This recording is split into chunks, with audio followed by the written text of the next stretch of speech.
Thank you, everyone. My journey to the stage is an interesting one. It goes back to 2016 when I got the surprising diagnosis of a brain tumor, followed by the anticipation and survival of the surgery, and then following that, the radiation treatments I received on my head 5 days a week for 6 weeks. So kind of a crazy story. But I learned along the way the importance of the power of perspective coupled with the science that fuels us. And the reason why I say science is because it turns out there are things in everyday life, such as feelings of gratitude, enjoying laughter, acts of kindness, pets, music, can all lower the stress hormone cortisol and influence the feel-good chemicals of the brain, such as dopamine, serotonin, or endorphins. Pretty amazing stuff. For me, the biggest impact was through music.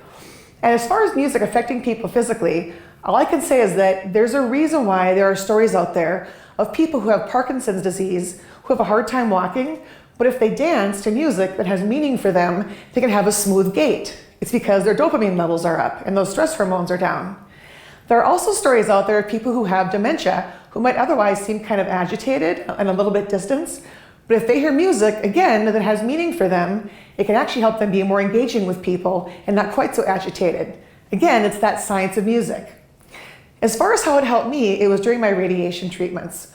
And my first day in the hospital for the radiation treatments, I walk into the room, there's a whole wall full of radiation masks. And then of course, the proverbial table that I'm supposed to lay down on, that's very narrow, kind of like a weight bench. And because it was so narrow, I had to lay on it with my arms by my sides, and then an actual Velcro like rope, so to speak, went around my body to keep my arms from flailing. Then my radiation mask was put on my face and fastened to my head around the table. So as I laid there, my first time, the hospital was kind enough to provide music for me. They had said, well, Jennifer, what's your favorite type of music? And I said, well, I like pop music. So they were kind enough to play some pop music. The only problem is that the music didn't have any meaning for me. It was music that was, quote, before my time. So I appreciated the gesture, but it didn't quite go as far as what I would have liked.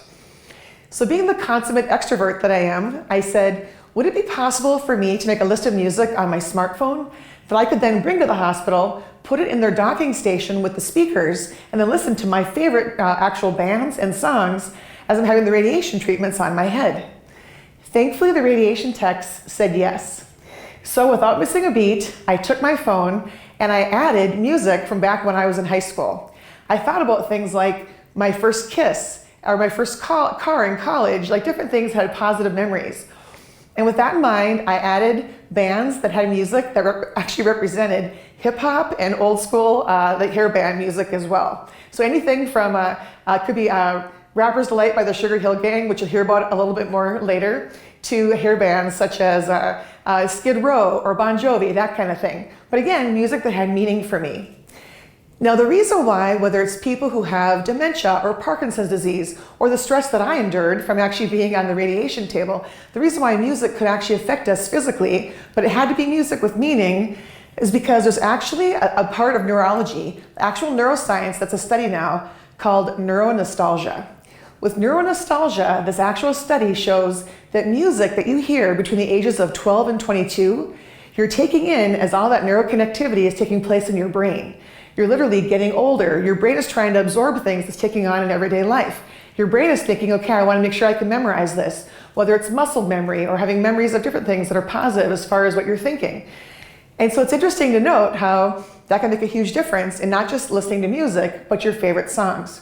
And of course, music is also very subjective because one person's good music is somebody else's noise. So it's pretty interesting.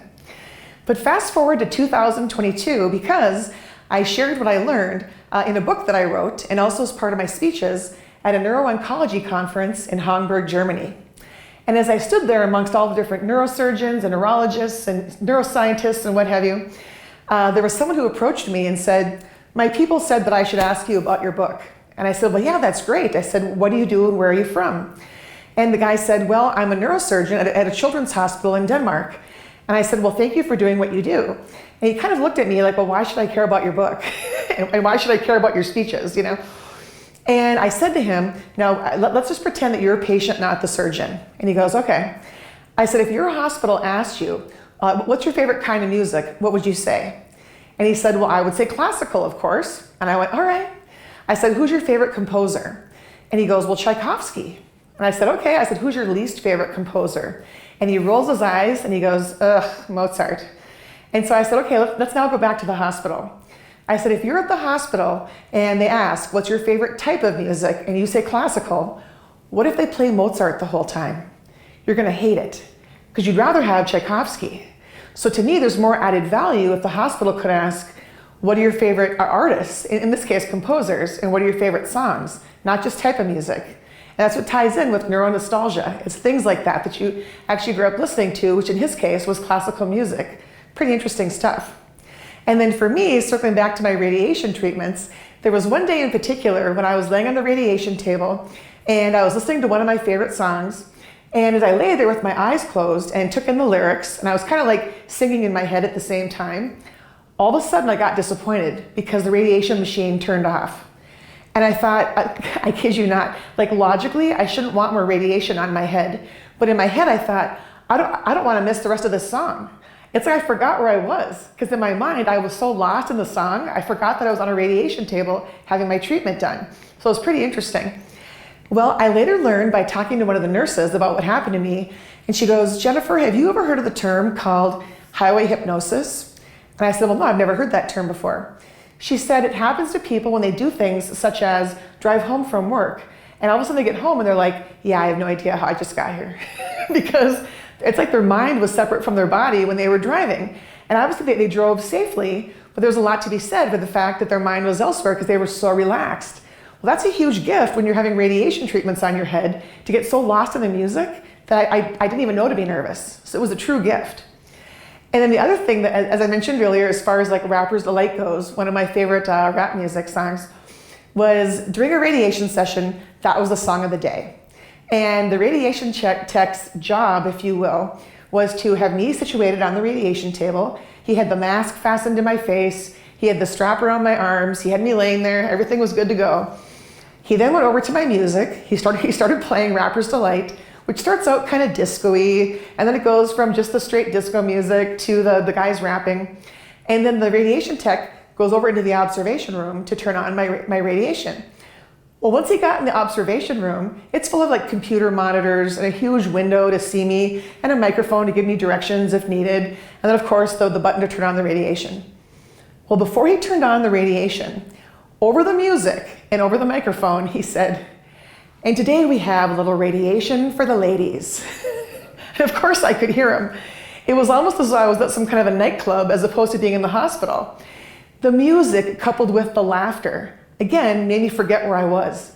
It actually made me kind of happy to be in whatever situation I was in.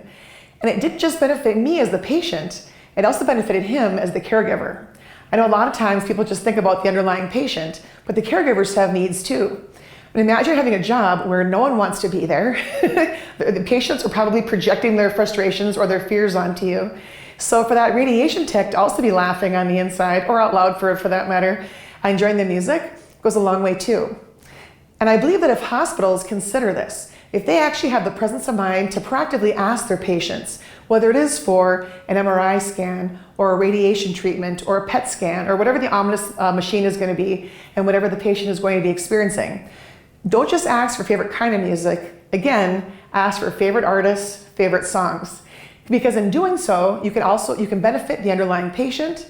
You can also benefit your staff at the hospital, which could affect turnover. It could affect training costs if you had new people that were coming in. So now you're going to retain more of the people who are already there.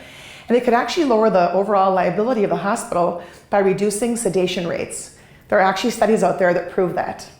So all truly amazing things and great examples of how there's power in perspective and the science that fuels us. Thank you, everyone.